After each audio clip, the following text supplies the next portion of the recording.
Happy new year. ഈ ഒരു ആശംസ കേൾക്കുമ്പോൾ ഒരു പ്രത്യേക സന്തോഷമുണ്ടല്ലേ. പുതുവത്സരത്തിൻ്റെ തലേന്ന് മുതലേ സുഹൃത്തുക്കൾക്കും ബന്ധുക്കൾക്കുമെല്ലാം നമ്മൾ പുതുവത്സര ആശംസ പറയാറുണ്ട്.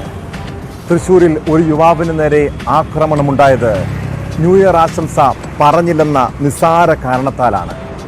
കാപ്പ കേസ് പ്രതിയും തൃശ്ശൂർ സ്വദേശിയുമായ ഷാഫിയാണ് സുഹൃത്തിനെ കുത്തിവീഴ്ത്തിയത്.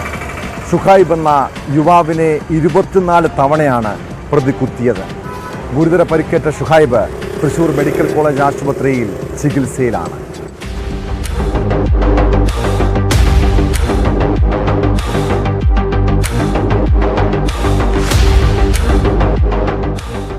കഴിഞ്ഞ രാത്രി തൃശൂർ മുള്ളൂർക്കരയിലായിരുന്നു ഞെട്ടിപ്പിക്കുന്ന സംഭവം.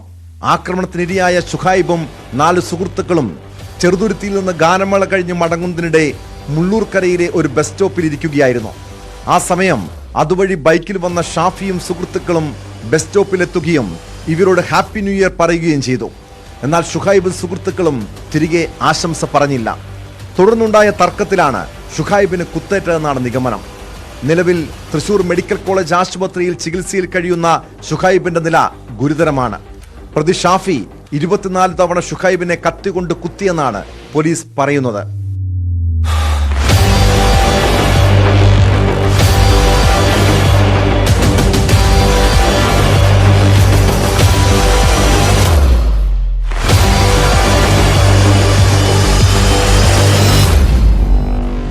ആക്രമണം നടത്തിയ ഷാഫി ഒട്ടേറെ ക്രിമിനൽ കേസുകളിൽ പ്രതിയാണ്. നേരത്തെ ഇയാളെ കാപ്പ ചുമത്തി ജയിലിൽ അടച്ചിരുന്നു. ജയിലിൽ നിന്നും പുറത്തിറങ്ങിയ ശേഷമാണ് ഈ സംഭവം ഉണ്ടാകുന്നത്. ഷാഫിക്കൊപ്പം ഉണ്ടായിരുന്നവരും ക്രിമിനൽ സംഘമെന്നാണ് പോലീസ് പറയുന്നത്. തൃശൂരിൽ പുതുവത്സരാഘോഷത്തിനിടെ യുവാവിനെ കുത്തിക്കൊന്ന സംഭവത്തിന്റെ ഞെട്ടൽ മാറുന്നതിന് മുൻപാണ് വീണ്ടും കത്തിക്കുത്തുണ്ടായത്.